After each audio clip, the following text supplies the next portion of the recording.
بسم اللہ الرحمن الرحیم الحمد للہ رب العالمین والصلاة والسلام علی سید الانبیاء والمرسلین اما بعد فاعوذ باللہ من الشیطان الرجیم بسم اللہ الرحمن الرحیم۔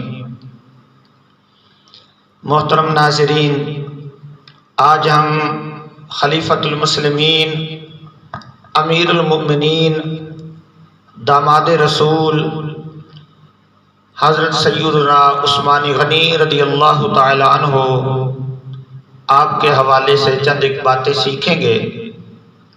اگر سیرت کی کتب کا مطالعہ کیا جائے تو سیدنا عثمان غنی رضی اللہ تعالی عنہ کی ولادت کے بارے میں جو مشہور ترین روایات ملتی ہیں وہ یہ ہے کہ عام الفیل کے چوتھے سال حضرت سیدنا عثمان غنی رضی اللہ تعالی عنہ کی ولادت باسعادت ہوئی۔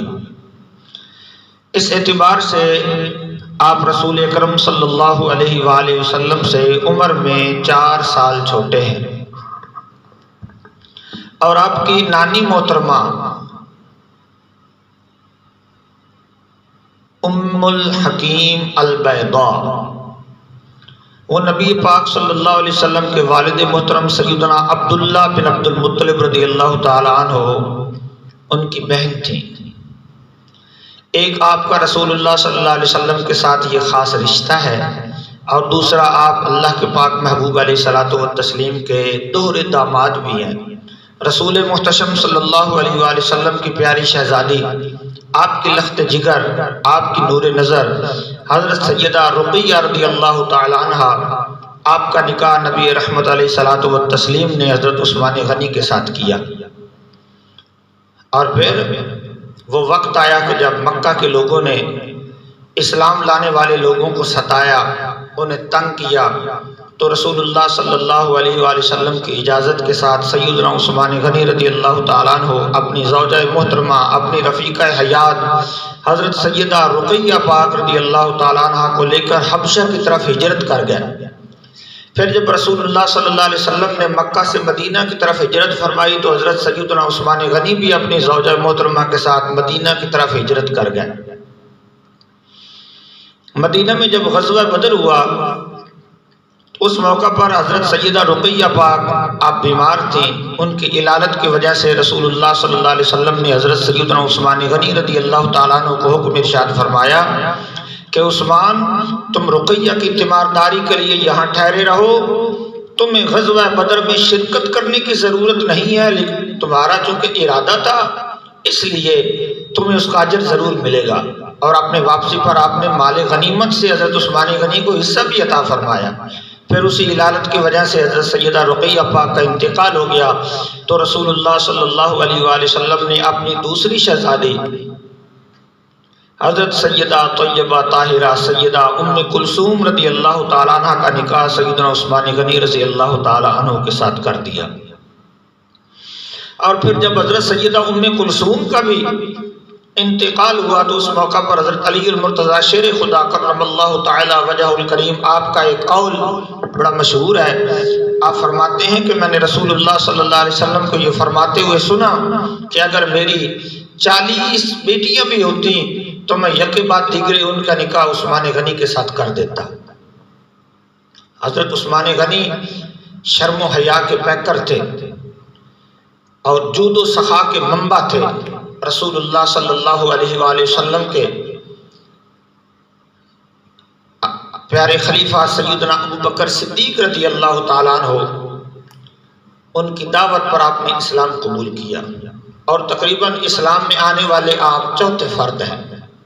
اور ایک اور بات کہ سخاوت کا آپ کا انداز کیا ہوتا تھا، ایک دفعہ جب حضرت خلیفۃ المسلمین سیدنا فاروق اعظم رضی اللہ تعالیٰ عنہ، آپ کا زمانہ خلافت ہے، مدینہ میں قحط پڑ گیا، تو شام سے 1000 اونٹ جو غلہ سے لدے ہوئے تھے حضرت عثمان غنی رضی اللہ تعالیٰ عنہ نے منگوائے تجارت کی غرض سے۔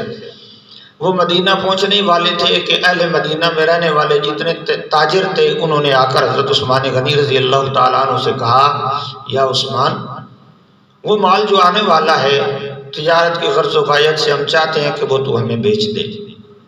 ہم تمہیں اس کے ساتھ 2 گنا نفع دیتے ہیں۔ حضرت عثمان غنی نے فرمایا نہیں، مجھے یہ وعدہ نہیں ہے۔ انہوں نے پھر کہا کہ ہم اس سے بھی زیادہ 3 گنا کر لیتے ہیں۔ 4 گنا کی بات ہوئی، 5 گنا تک وہ لوگ آئے۔ فرمایا نہیں، کوئی ہے جو مجھے 10 گنا دیتا ہے؟ انہوں نے کہا مدینے کے تاجر تو ہم ہیں، ہمارے علاوہ کون ہے ایسا جو آپ کو 10 گنا دیتا ہے؟ پھر جب مال آ گیا، آپ نے مدینہ میں اعلان کر دیا کہ جتنے مدینہ کے لوگ ہیں وہ آئیں، اور میں یہ مدینہ کے لوگوں کے لیے وقف کر رہا ہوں۔ اپنے سارا مال اللہ کی رضا کے لیے وقف کر دیا، راہ خدا میں دے دیا۔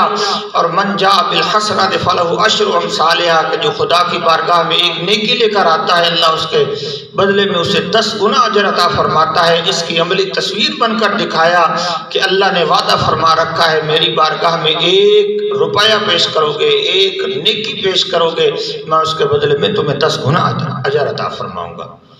تو یہ آپ کا جذبہ ایثار تھا، آپ کا وہ جذبہ تھا جسے جذبہ سخاوت کہتے ہیں۔ ایک موقع پر غزوہ تبوک کا موقع ہے، سید عالم صلی اللہ علیہ وآلہ وسلم نے صحابہ کرام رضوان اللہ تعالی علیہم اجمعین کو ترغیب دلائی کہ مجاہدین کے لیے مال و متاع کا اہتمام کیا جائے، ان کے لیے سواریوں کا اہتمام کیا جائے، ان کے لیے زیادہ سے زیادہ جمع پونجی اکٹھی کی جائے۔ تو صحابہ کرام نے مختلف انداز میں اس موقع پر بڑھ چڑھ کر حصہ لیا، اپنا اپنا مال پیش کیا، گھوڑے پیش کیے، اونٹ پیش کیے، کسی کے پاس زرہ تھی، تلوار تھی، جو کچھ بھی تھا صحابہ کرام نے مختلف انداز میں پیش کیا۔ حضرت عثمان غنی رضی اللہ تعالیٰ عنہ کھڑے ہوئے، عرض کی یا رسول اللہ، میں 100 اونٹ بما ساز و سامان کے حضور کی بارگاہ میں پیش کرتا ہوں۔ آپ نے اسے قبول فرمایا۔ پھر صحابہ کرام کو ترغیب دی۔ دوسری مرتبہ پھر حضرت عثمان غنی کھڑے ہوئے، عرض کی یا رسول اللہ، میں 200 اونٹ پیش کرتا ہوں۔ تیسری مرتبہ پھر اللہ کے محبوب صلی اللہ علیہ وسلم نے صحابہ کرام کو مخاطب کرتے ہوئے ترغیب دلائی، تو حضرت عثمان غنی کھڑے ہوئے، عرض کی یا رسول اللہ، میں 300 اونٹ پیش کرتا ہوں۔ رسول پاک صلی اللہ علیہ وسلم حضرت عثمان غنی کے ساتھ ان کے استبل میں تشریف لے گئے۔ وہاں سے 600 اونٹ بما ساز و سامان کے نبی پاک صلی اللہ علیہ وسلم کے ساتھ روانہ کر دیا۔ اللہ اکبر! اور یہی بس نہیں کی، رسول پاک صلی اللہ علیہ وسلم کے کہنے پر مفتی احمد یار خان نعیمی علیہ رحمہ نے اس کی باقاعدہ وضاحت فرمائی ہے کہ رسول اللہ صلی اللہ علیہ وآلہ وسلم کے کہنے پر سیدنا عثمان غنی رضی اللہ تعالیٰ عنہ نے 900 اونٹ اور 50 گھوڑے، 950 جانور سرکار کی بارگاہ میں پیش کر دیا۔ اور ایک روایت میں تو یوں آتا ہے کہ 1000 جانور، 950 اونٹ اور 50 گھوڑے، یعنی 1000 جانور سرکار کی بارگاہ میں پیش کر دیا۔ جب سرکار لے کر چلے گئے تو حضرت عثمان غنی 1000 اشرفیاں اپنی جھولی میں لا کر سرکار کی خدمت میں حاضر ہوئے۔ حضور وہ اشرفیاں قبول فرما کر فرماتے ہیں آج کے بعد عثمان جو بھی کرے گا اسے پوچھا نہیں جائے گا، اس سے حساب کتاب نہیں ہوگا۔ یہ اعزاز تھا حضرت عثمان غنی رضی اللہ تعالیٰ عنہ کا۔ اللہ تعالیٰ نے آپ کو بہت شرف اور بہت کرامت عطا فرمائی تھی۔ ایک ہی رات میں کھڑے ہو کر پورا قرآن مجید ختم کر دیتے، کبھی کبھی تو ایک رکعت میں قرآن مجید کی تکمیل فرما دیا کرتے تھے۔ ہمیشہ نظریں جھکا کر چلنا آپ کی عادت مبارکہ تھی۔ رسول اللہ صلی اللہ علیہ وسلم کی خدمت میں ایک دفعہ حضرت ابوبکر صدیق تشریف لائے تو آپ جیسے جس حالت میں بیٹھے تھے، اما عائشہ صدیقہ رضی اللہ تعالیٰ عنہ بیان فرماتی ہیں حضور نے اپنی کوئی تبدیلی نہیں کی۔ پھر حضرت سیدنا فاروق اعظم تشریف لائے تو حضور اسی حالت میں بیٹھے رہے۔ جب سیدنا عثمان غنی رضی اللہ تعالیٰ عنہ تشریف لائے تو حضور سیدھے ہو گئے، اٹھ کر بیٹھ گئے، اپنی پنڈلی سے کپڑا سیدھا کیا۔ حضرت عائشہ صدیقہ رضی اللہ تعالیٰ عنہ پوچھتی ہیں یا رسول اللہ صلی اللہ علیہ وسلم، میرے ابا حضور آئے، سیدنا فاروق اعظم آئے، لیکن آپ نے اپنی حالت کو تبدیل نہیں کیا۔ جب عثمان آئے تو آپ نے اپنا کپڑا سیدھا کیا۔ فرمایا عائشہ، جس سے اللہ کے فرشتے بھی حیا کرتے ہوں، بھلا میں اس سے حیا کیوں نہ کروں؟ سبحان اللہ۔ اسی کے بارے میں مختلف محدثین نے حیا کے عنوان قائم کیے ہیں، اور نبی پاک صلی اللہ علیہ وسلم کی خاص نسبت کی وجہ سے حضرت عثمان غنی رضی اللہ تعالیٰ عنہ کو ذوالنورین بھی کہا جاتا ہے، یعنی 2 نوروں والے۔ اس کو سامنے رکھتے ہوئے اعلیٰ حضرت فرماتے ہیں ہو مبارک تجھ کو ذوالنورین جوڑا نور کا، ہو مبارک تجھ کو ذوالنورین جوڑا نور کا، نور کی سرکار سے پایا دوشالہ نور کا۔